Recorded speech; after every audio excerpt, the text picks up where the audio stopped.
नमस्कार दोस्तों। आज मैं एक नए टॉपिक के साथ उपस्थित हूँ आपके सामने। नए टॉपिक का नाम है अपना वॉल्यूम या आयतन।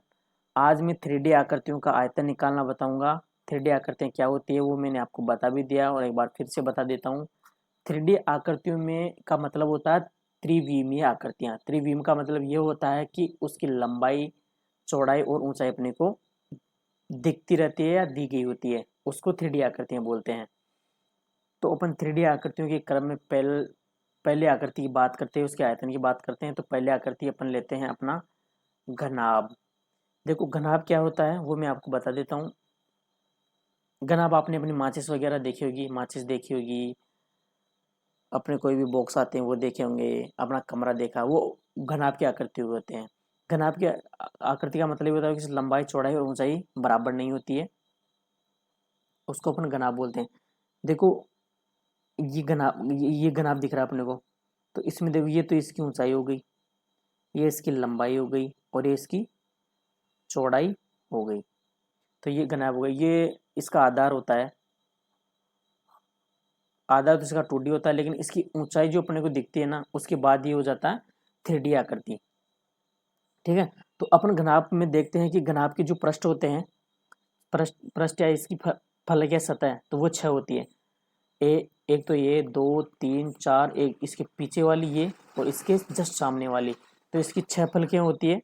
और इसकी जो भुजाएं या किनारे होते हैं उनकी संख्या 12 होती है।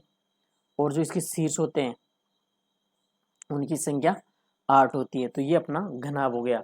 घन भी ऐसा ही कुछ दिखता है और घन की बात अपन आगे करेंगे, पहले इस घनाभ की बात कर लेते हैं। तो ये अपना घनाभ हो गया। और घनाभ के अपन आयतन की बात कर लेते हैं। घनाभ का आयतन का सूत्र होता है लंबाई गुणा चौड़ाई इंटू ऊंचाई, मतलब LBH अपना घनाभ का आयतन होता है। और घनाभ के संपूर्ण पृष्ठीय क्षेत्रफल का जो आयतन होता है वो ये होता है 2 × L × B plus B × H plus H × L। ठीक है। देखो ये इसका जो क्षेत्रफल का फॉर्मूला वो कैसे बनता है मैं आपको बता देता हूँ एक बार। इसमें देखो प्रत्येक पृष्ठ है वो 2 बार है। ये पृष्ठ इसके जस्ट सामने वाले पृष्ठ इसके बराबर है, ये पृष्ठ इसके सामने वाले पृष्ठ ये इसके बराबर है, और इसके सामने वाली ये बराबर है। मतलब जो प्रत्येक पृष्ठ है वो 2 बार दी गई है। और प्रत्येक पृष्ठ का जो क्षेत्रफल निकालेंगे अपन, जैसे इस पृष्ठ की बात करते हैं अपन इसकी, तो इसका जो क्षेत्रफल निकलेगा वो ऊंचाई और लंबाई को मल्टीप्लाई होके निकलेगा, ऊंचाई इंटू लंबाई से। मतलब जो ऊंचाई इंटू लंबाई है वो इसका क्षेत्रफल है, और जस्ट इसके जो सामने वाली फलक होगी उसका क्षेत्रफल भी यही होगा। तो इन दोनों का मिला के हो जाएगा 2HL। इसी प्रकार जो बाकी की जो 3 प्रश्न बची है उनका भी, मतलब 2 प्रश्न बची है उनका भी क्षेत्रफल ऐसे ही दो में आएगा। इस प्रकार जो अपन ये जो क्षेत्रफल का फॉर्मूला बनता है वो ये बनता है। प्रत्येक प्रश्न 2 बार है और सबका क्षेत्रफल निकाल के जोड़ लेते हैं, तो ये संपूर्ण घनाभ का संपूर्ण पृष्ठीय क्षेत्रफल आ जाता है।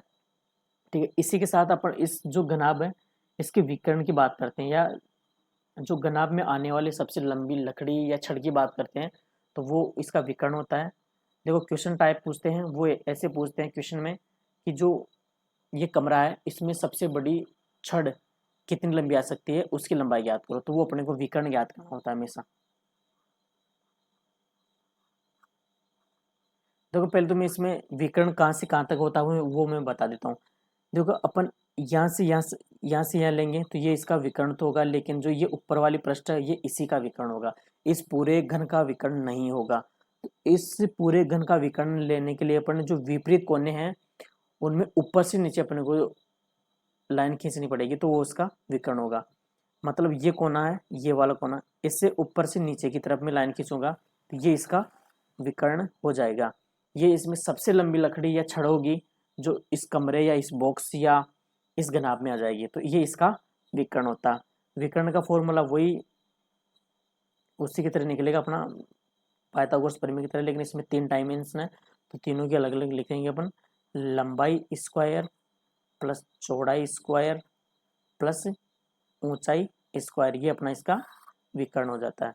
तो अपना सॉरी, घनाभ का आयतन हो गया, इसका संपूर्ण पृष्ठीय क्षेत्रफल हो गया और अपना इसका विकर्ण हो गया। इसी के साथ अपन आगे आगे की तरफ बढ़ते हैं और बात करते हैं अपने घन की। देखो घन है वो, अगर अपने घनाभ समझ में आ गया तो घन समझने में कोई दिक्कत नहीं है। घन एक सिंपल सी डेफिनेशन होती है वर्ग की तरह। घन में जो तीनों भुजाएं क्या, तीनों डायमेंशन होती है, लंबाई चौड़ाई और ऊंचाई तीनों बराबर होती है, वो घन होता है। तीनों बराबर होते, देखो वो क्यूब होता है अपन वो पासा जमाने जमाने वाला, वो कलर जमाते हैं, वो वाला क्यूब, वो देखा होगा आपने अच्छे से। नहीं देखा हो तो देख लेना, कभी खरीदना उसमें। अच्छा माइंड इसमें माइंड एक्सरसाइज होती है, ठीक है। तो जो अपना घन होता है वो बिल्कुल घनाभ के सेम ही होता है, लेकिन उसमें जो लंबाई चौड़ाई ऊंचाई होती है वो बराबर होती है। बाकी सारी properties as it is same होती है। तो अपन इसकी बात कर लेते हैं। देखो इसके आयतन की बात करेंगे तो वो ये हो जाएगा लंबाई इंटू चौड़ाई इंटू ऊंचाई। तो इसमें तीनों बराबर हो तो इसने भुजा भुजा क्यूब लिख दिया। और संपूर्ण पृष्ठीय क्षेत्रफल की बात करते हैं। मैंने आपको घनाभ पढ़ाते टाइम बताया था कि इसमें 6 फलकें होती है, 6 फलक होती है, और एक फलक जो वर्गाकार है, तो वर्गाकार का क्षेत्रफल निकालने का सूत्र मैंने बताया हुआ है भुजा स्क्वायर। तो 6 फलकों का क्षेत्रफल निकालने का हो जाएगा अपना 6 भुजा ए स्क्वायर, 6 भुजा ए स्क्वायर, यानी कि 6 इंटू भुजा स्क्वायर। और एक पृष्ठ का क्षेत्रफल निकालने का सूत्र अपना वही हो जाएगा ए स्क्वायर। अब अपन बात करते हैं इसके विकर्ण की। विकर्ण वही आएगा कोई घनाकार आकृति के अंदर आने वाली सबसे लंबी लकड़ी या छड़ की बात करते हैं अपन इसके विकर्ण में। तो इसका विकर्ण भी वैसे आ जाएगा रूट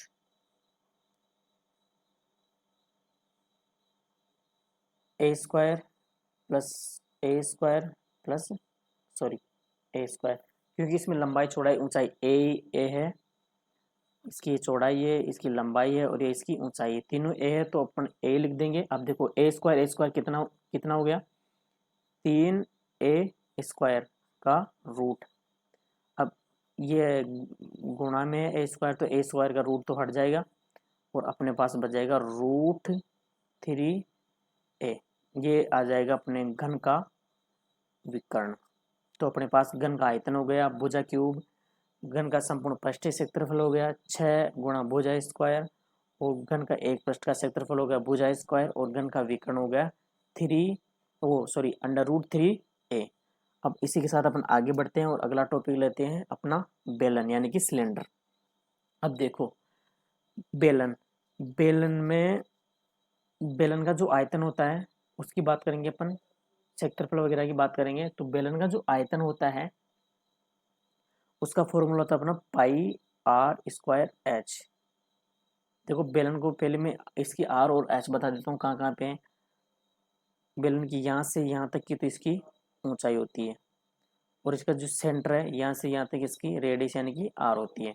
और ये जो पृष्ठ है इसका, ये इसका वक्र पृष्ठ होता है। वक्र पृष्ठ होता है थोड़ा सा कर्व या थोड़ा सा मुड़ा हुआ होता है, उसको अपन वक्र पृष्ठ बोलते हैं। और ये जो पृष्ठ है इसका, ये इसका समतल पृष्ठ है। ये इधर नीचे भी ये इसका समतल पृष्ठ है। तो इसका वक्र पृष्ठ हो गया अपने पास, इसका समतल पृष्ठ हो गया, इसकी ऊंचाई और इसकी आर हो गई। अब अपन इसके आयतन की बात करते हैं। तो आयतन का फॉर्मूला था इसका πr²h। देखो ये फॉर्मूले कैसे बनते हैं वो सारी बातें होती है, लेकिन वो डिटेल वाइज वो अपने काम की नहीं है। बाकी जो मैं थोड़ा बता देता हूँ आपको कि जो ये इसका समतल पृष्ठ है, ये इनसे मिलकर एक बेलन बनता है। तो अपना जो समतल पृष्ठ होता है ना, उसका जो क्षेत्रफल निकालने का फॉर्मूला होता है वो होता है πr²। ठीक है, अपने वृत्त में पढ़ा था। अब अपने को ऐसे कई सारे ये वृत्त है अपन जमा देते हैं ना एक बराबर सीक्वेंस में, तो ये अपना बेलन बन जाता है। मतलब उसको ऊंचाई से मल्टीप्लाई कर देते हैं, तो इसका जो आयतन जो चीज निकल के आती है वो इसका आयतन होता है। मतलब अपन छोटे छोटे वर्तों को एक सीक्वेंस में जमा के एक बेलन बनाते हैं, तब जाके इसका ये इसका आयतन का फॉर्मूला ऐसे बनता है πr²h। अब देखो इसके जो क्षेत्रफल निकलेगा वो दो तरीके से निकलता है। एक तो इसका वक्र पृष्ठ का क्षेत्रफल निकलता है, मतलब इसे जो मुड़ा हुआ क्षेत्रफल होता है ना ये वाला, ये निकलता है। और फिर इसका एक समतल पृष्ठों का निकलता है। तो अपन दोनों की बात करेंगे। तो इसके पहले वक्र पृष्ठ की बात करते हैं। तो वक्र पृष्ठ का क्षेत्रफल होता है इसका 2πrh। और इसका जो दोनों समतल पृष्ठ या दोनों सिरों का क्षेत्रफल, दोनों सिरों पे समतल पृष्ठ होते हैं, तो एक सिरा इसका वर्ताकार होता है, वर्ताकार, तो उसका होता है पाई आर स्क्वायर। तो 2 का निकालेंगे तो 2 से गुणा कर देंगे ना, तो 2 पाई आर स्क्वायर हो जाएगा अपना इसका समतल पृष्ठों का क्षेत्रफल। अब देखो समतल पृष्ठ का क्षेत्रफल आ गया अपने पास, इसका वक्र पृष्ठ का क्षेत्रफल आ गया अपने पास, तो इसका अपन कुल पृष्ठीय क्षेत्रफल निकाल लेते हैं। कुल क्षेत्रफल निकालने के लिए अपने को 2 पाई आर एच यानी कि वक्र पृष्ठ का क्षेत्रफल प्लस 2 पाई आर स्क्वायर समतल पृष्ठ का क्षेत्रफल को जोड़ लेते हैं। तो इसमें से 2 पाई आर कॉमन ले लेते अपन, 2 पाई आर, तो यहाँ तो बच जाएगा एच प्लस यहाँ बच जाएगा अपने पास आर स्क्वायर है, तो एक आर तो बाहर चला गया और एक आ गया यहाँ बच जाएगा। तो ये इसका संपूर्ण पृष्ठ का क्षेत्रफल निकालने का फॉर्मूला निकल के आ जाता है अपने पास। ठीक है फ्रेंड्स, तो अपन इसके बाद बात करते हैं क्षेत्रफल और इस आयतन में। तो अपना जो अगला टॉपिक आएगा वो है अपना शंकु यानी कि कोण। देखो शंकु और बेलन में आपको एक सिमिलरिटी बता देता हूं मैं। शंकु और बेलन अगर देखो उसकी ऊंचाई और रेडियस आर और एच दोनों बराबर है किसी शंकु और बेलन की ना, तो उनमें जो आयतन का संबंध होगा वो शंकु बराबर होगा 1/3 बेलन, यानी कि जो शंकु का आयतन है वो 1/3 होता है बेलन के आयतन के। ये इन दोनों में संबंध होता है। तो इसी संबंध के चलते हुए इसका आयतन का फॉर्मूला बनता है। देखो पाई आर स्क्वायर एच ये अपना बेलन का आयतन का फॉर्मूला होता है, ठीक है। और इसी बेलन के फॉर्मूले को अपन 1/3 से गुणा कर देते हैं तो अपने पास शंकु का आयतन का फॉर्मूला आ जाता है। ठीक है भाई, इसी प्रकार अपन आगे बात करते हैं शंकु का वक्र या ढालू भाग। देखो वक्र या ढालू भाग, ये इसका वक्र, ये अपन, अच्छा आपने शंकु देखा तो होगा ना कभी। शंकु मतलब वो होता है ना अपना हैप्पी बर्थडे वाली वो टोपी होती है ना, उसको शंकु बोलते हैं। तो उसका जो वो ढालुआ भाग होता है ना, ढालू भाग, उसको अपन वक्र पृष्ठ बोलते हैं। वो थोड़ा थोड़ा गोलाकार भी होता है और उसके ढलान भी होती है, तो उसको अपन ढालू भाग या वक्र पृष्ठ बोलते हैं। तो उस वक्र पृष्ठ का क्षेत्रफल निकालने का जो फॉर्मूला होता है वो अपने पास पाई आर एल होता है। एल जो होती है ना वो उसकी तिरछी लंबाई होती है, मतलब उसकी टॉपिक जो ढालवा लंबाई होती है ना वो उसकी एल होती है। अपन वो उसको तिरछी लंबाई को अपन एल से डिनोट करते हैं, ठीक है। तो मैं आपको पहले ढालू भाग की लंबाई निकालने का फॉर्मूला बता देता हूँ। देखो आपको इसको अच्छे से समझना पड़ेगा, ढालू भाग की जो लंबाई निकालते हैं उसको अच्छे से समझना पड़ेगा। देखो आप यहाँ से देख रहे होंगे एक त्रिभुज बना हुआ ये, ठीक है, समकोण त्रिभुज बना हुआ। इसमें ढालू भाग एल यहाँ पे, एच यहाँ पे दिया हुआ है और आर, ये एक समकोण त्रिभुज बन गया। तो देखो एल निकालने के लिए समकोण त्रिभुज का वही पाइथागोरस प्रमेय यूज करेंगे अपन। तो यहाँ हो जाएगा H square plus R square. तो अपन जो ढालू भाग की लंबाई है यानी कि एल तिरछी ऊंचाई, उसको निकालने का फॉर्मूला आराम से निकाल सकते हैं। वो हो जाएगा अपने पास H square plus R square का अंडर रूट। यह ढालू भाग की लंबाई हो गई। अब देखो संपूर्ण, और संपूर्ण क्या, जो शंकु है उसके आधार का क्षेत्रफल निकालने का फॉर्मूला अपने पास वही पाई आर स्क्वायर। ये क्यों आता है, क्योंकि जो शंकु का आधार होता है वो एक वृत्ताकार भाग होता है और वृत्ताकार भाग का जो क्षेत्रफल निकालने का फॉर्मूला आता है वो अपने पास पाई आर स्क्वायर होता है। अब देखो इसका ढालू भाग का क्षेत्रफल निकाले अपने पाई आर एल, ठीक है, और इसका जो समतल पृष्ठ या जो आधार का भाग है उसका क्षेत्रफल निकाले पाई आर स्क्वायर। तो संपूर्ण क्षेत्रफल निकालने के लिए अपने को करना क्या होता है, इसका जो ढालू भाग है उस वो और जगह समतल भाग है उसको दोनों को जोड़ लेते हैं। जोड़ने में इसका पाई आर अपन कॉमन ले लेंगे, एल यहाँ से बच जाएगा और आर इधर से बच जाएगा। जो ये फॉर्मूला आएगा वो संपूर्ण पृष्ठीय क्षेत्रफल निकालने का फॉर्मूला आता है शंकु का, ठीक है भाई। और अपने पास आगे बात करते हैं अपन, ये इसका आधार की परिमाप की। आधार का परिमाप वही होता है जो एक वृत्त का परिमाप होता है। परिमाप या परिधि या परिमिति वही होते हैं सारी। तो इसका परिमिति या परिधि का फॉर्मूला अपने पास होता है 2 पाई आर, ठीक है भाई। तो ये अपने शंकु की बात हो गई। शंकु के बाद अपन बात करते हैं गोले की, यानी स्पेयर। गोले को इंग्लिश में बोलते हैं स्पेयर। तो गोले की बात करते हुए मैं आपको आगे बताऊंगा कि गोले का आयतन कितना होता है, क्षेत्रफल वगैरह कितने होते हैं, वो सारे बात करेंगे अपन। तो गोले के जो आयतन का जो सूत्र होता है वो होता है 4/3 पाई आर क्यूब। देखो आयतन की जो इकाई होती है वो हमेशा क्यूब में जाएगी, ठीक है। अब आप ये बोलोगे कि सर जो बेलन है उसकी तो आर स्क्वायर जा रही थी, आपने यहाँ क्यूब दे के क्यूब बोल दिया। तो मेरे भाई आराम से समझ की, जो बेलन है उसका जो क्षेत्रफल है वो आयतन का फॉर्मूला था वो पाई आर स्क्वायर एच है।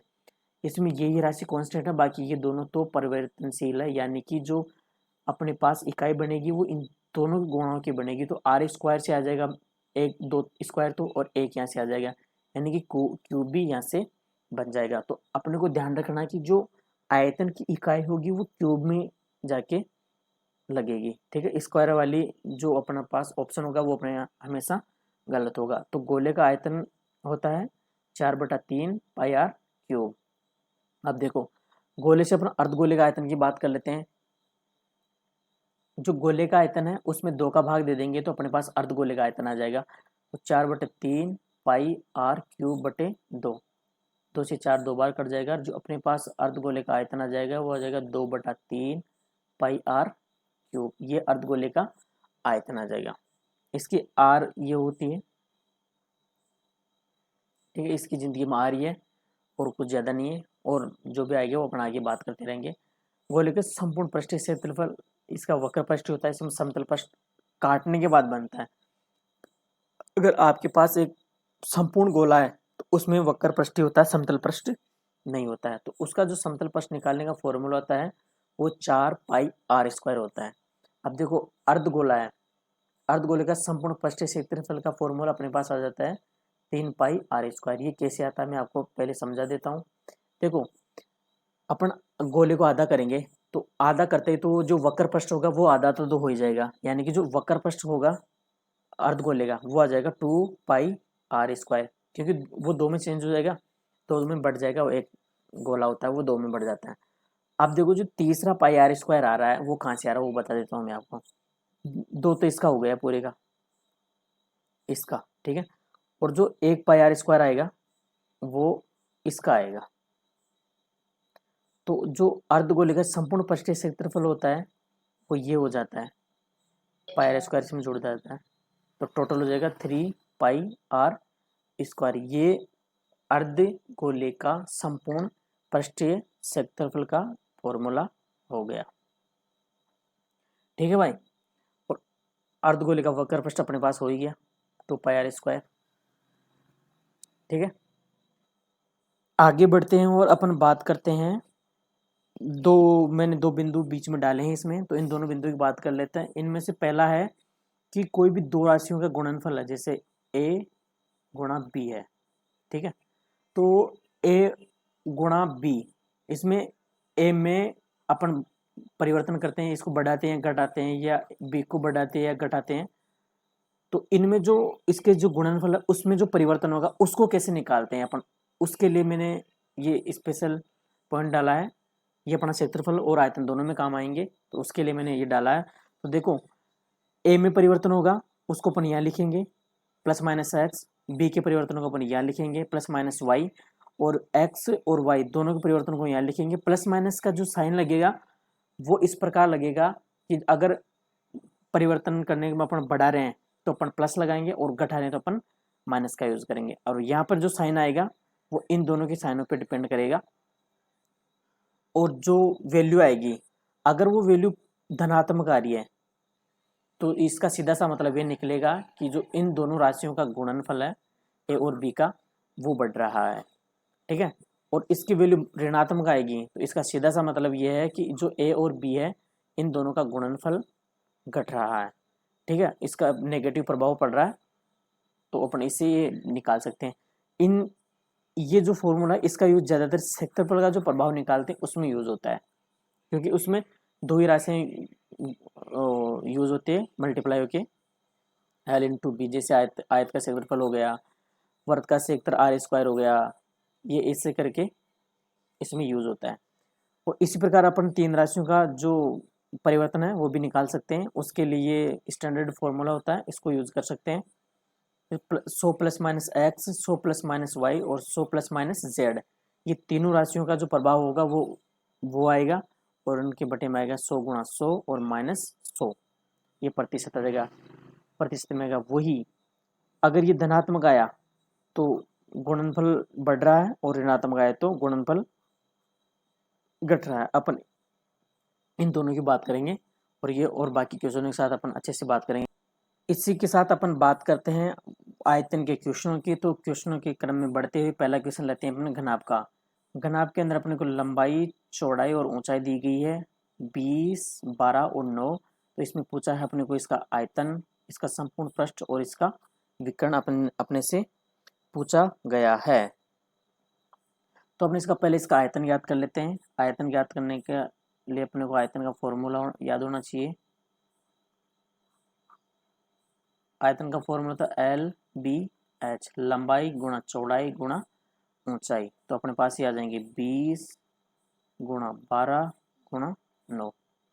तो ये 20 गुणा 12 240, और 9 से गुणा करेंगे तो अपन 216, 216 का मतलब हो गया 2160 सेंटीमीटर क्यूब। देखो दोस्तों, इसमें मेन रोल है इकाई का, ये सेंटीमीटर क्यूब में जाएगी। अपन इसको ऐसे भी लिख सकते हैं, घन सेंटीमीटर। मतलब ये क्यूब इसलिए लगा हुआ है कि इसमें जो डायमेंशन है वो 3 यूज हो रही है, लंबाई चौड़ाई ऊंचाई, तो तीनों का जो मात्रक होगा वो लंबाई में होगा, तो ये इसका सेंटीमीटर क्यूब यूज होगा। अब आयतन के बाद इसका ज्ञात करते हैं अपन संपूर्ण पृष्ठ।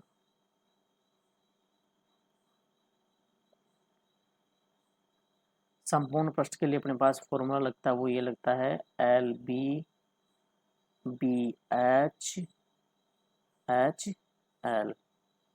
फॉर्मूले पर अपने को वैल्यू रखनी है 20 गुणा 12 प्लस 12 गुणा 9 प्लस 9 गुणा 20।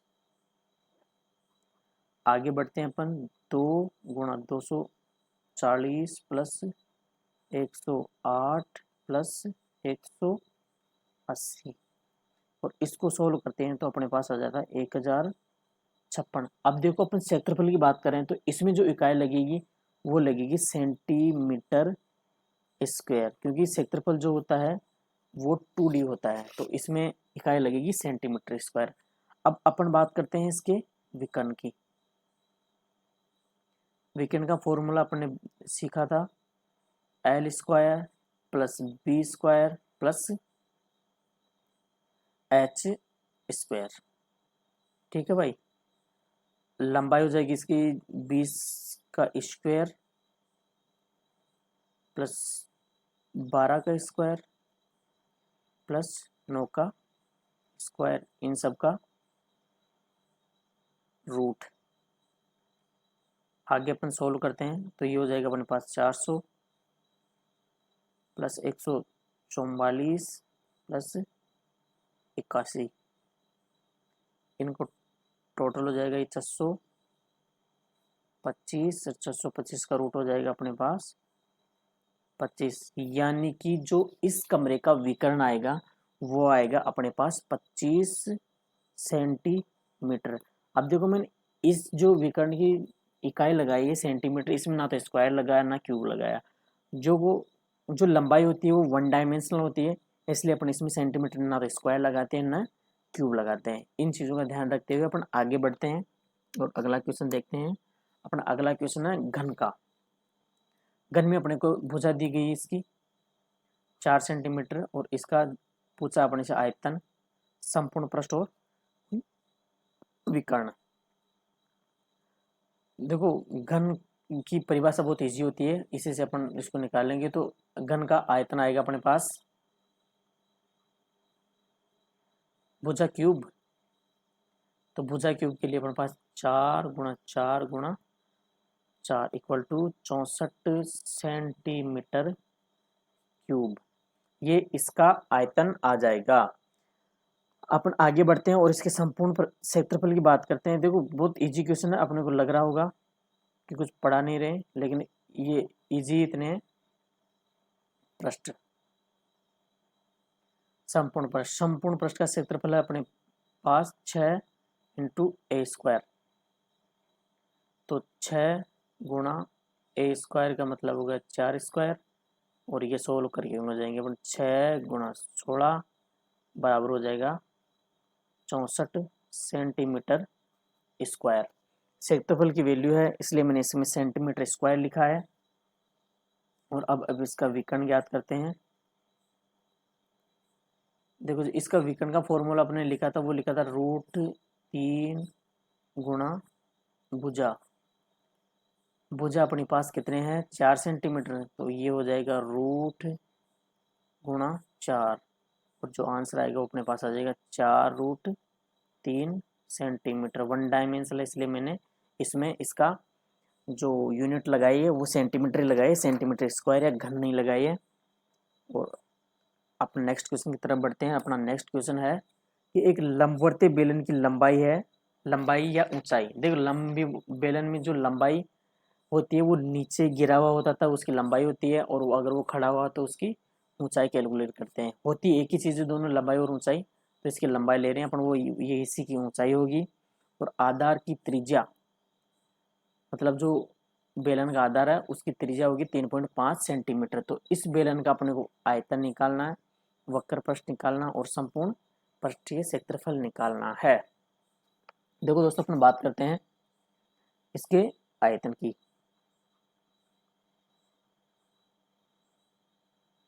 बेलन का आयतन निकालने का फॉर्मूला अपने पास होता है पाई आर स्क्वायर एच।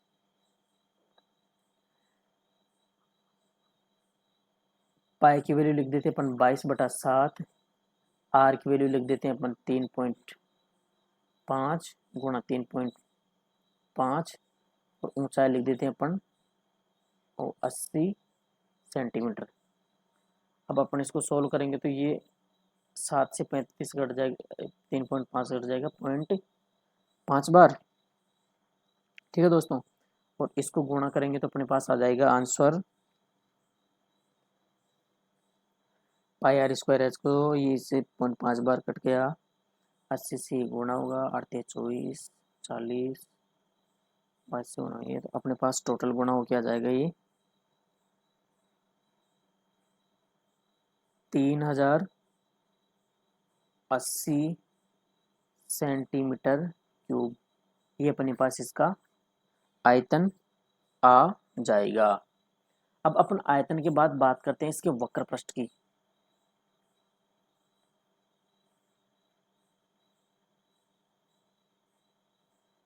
वक्र पृष्ठ का जो फॉर्मूला है अपने पास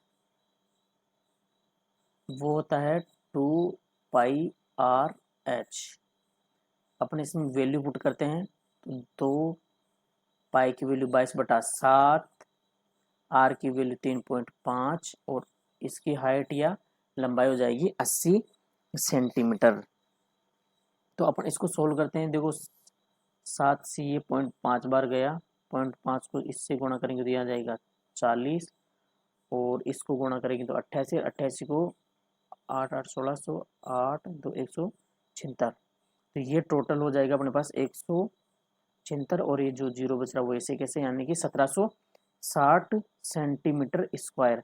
इसका वक्र पृष्ठ का क्षेत्रफल आ जाएगा अपने पास 1760 सेंटीमीटर। अब वक्र पृष्ठ के क्षेत्रफल के बाद अपन बात करते हैं इसके समतल पृष्ठ या इसके आधार के क्षेत्रफल की।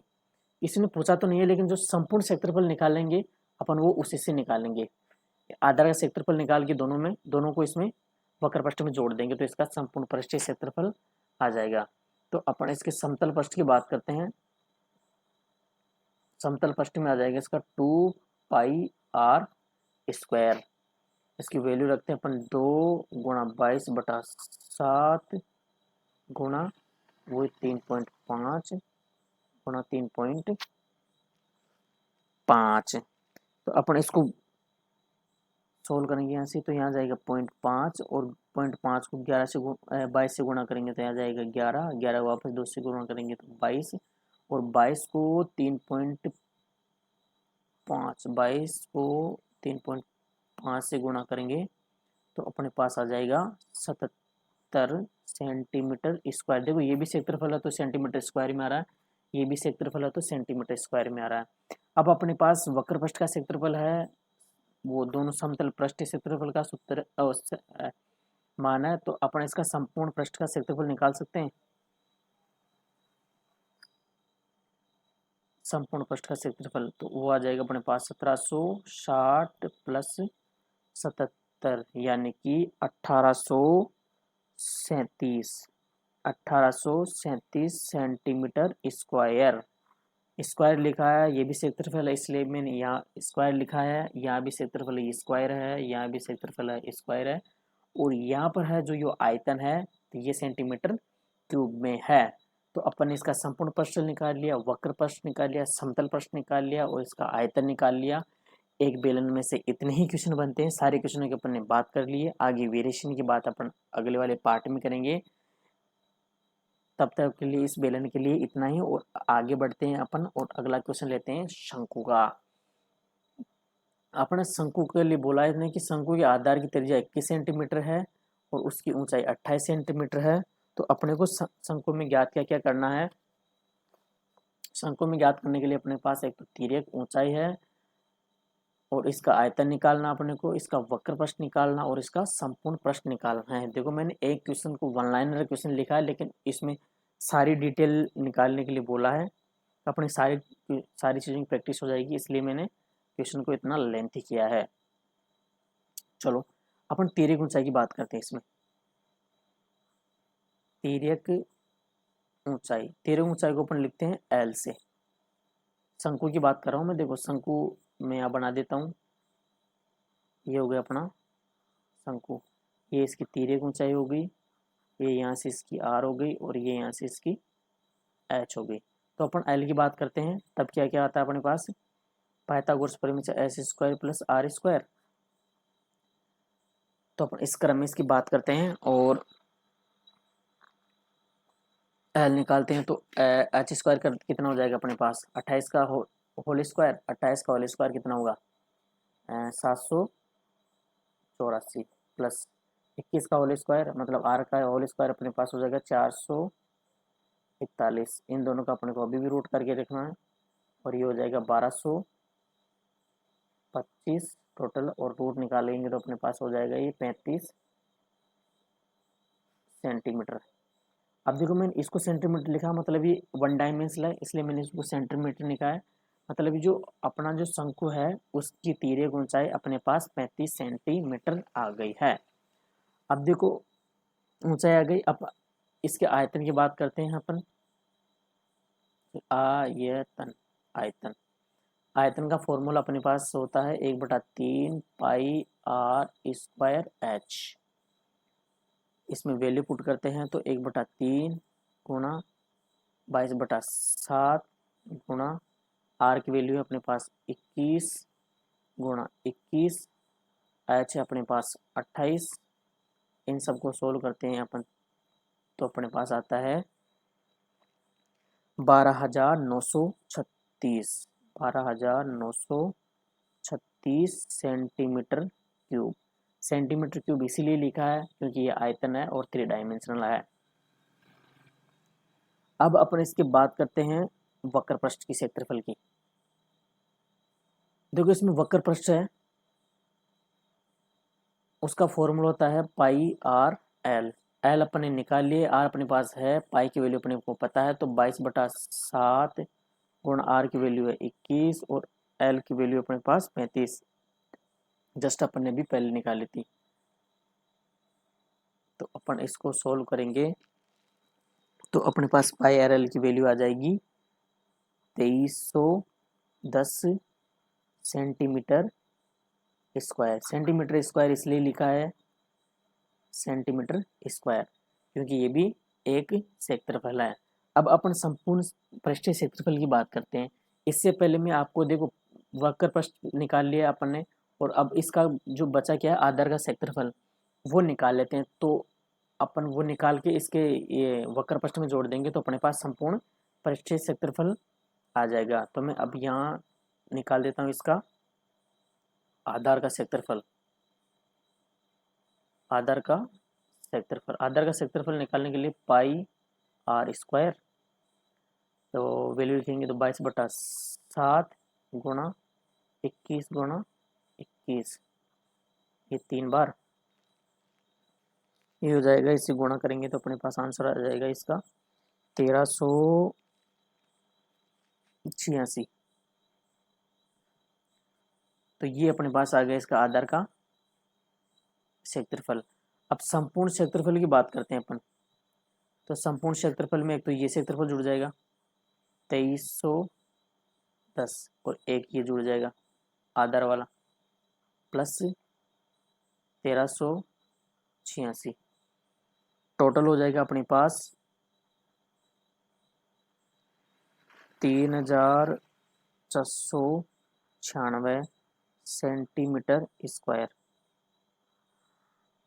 ये अपने पास संपूर्ण पृष्ठीय क्षेत्रफल आ जाएगा इस शंकु का। तो अपन इस शंकु में बात कर ली इसकी तिर्यक ऊंचाई की, अपन इसमें बात कर ली इसकी तिर्यक ऊंचाई की, इसके आयतन की बात कर ली, इसके वक्र पृष्ठ के क्षेत्रफल की बात कर ली, इसके आधार के क्षेत्रफल की बात कर ली, और अपन ने यहाँ पे बात कर ली इसके संपूर्ण पृष्ठीय क्षेत्रफल की। अब इसी क्रम में आगे बढ़ते हैं और अगला क्वेश्चन लेते हैं गोले का। अपने को गोले की त्रिज्या दी हुई है और इसने पूछा है कि गोले का आयतन और संपूर्ण पृष्ठ कितना होगा। तो गोले का आयतन के लिए अपन फॉर्मूला यूज करते हैं 4/3 पाई आर क्यूब। इसकी वैल्यू लिखते हैं अपन 4/3 गुणा 22/7 गुणा आर क्यूब 10.5 गुणा 10.5 गुणा 10.5।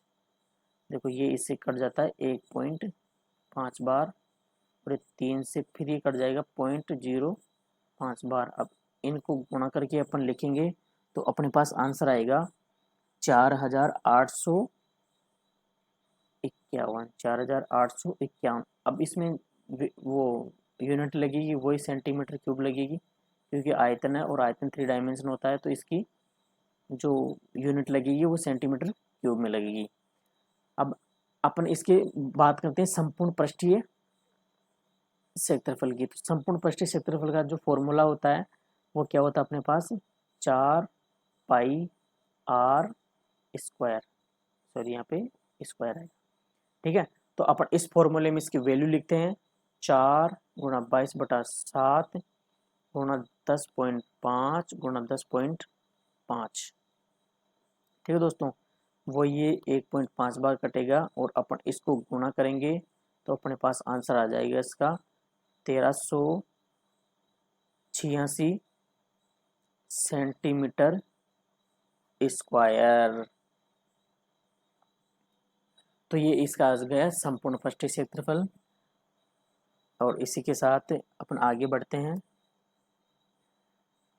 तो इसी के साथ अपन इस सेशन को ख़त्म करते हैं और बाकी क्वेश्चन की बात करेंगे अपन अगली क्लास में, डिटेल वाइज क्वेश्चन की बात करेंगे। तब तक के लिए गुड बाय।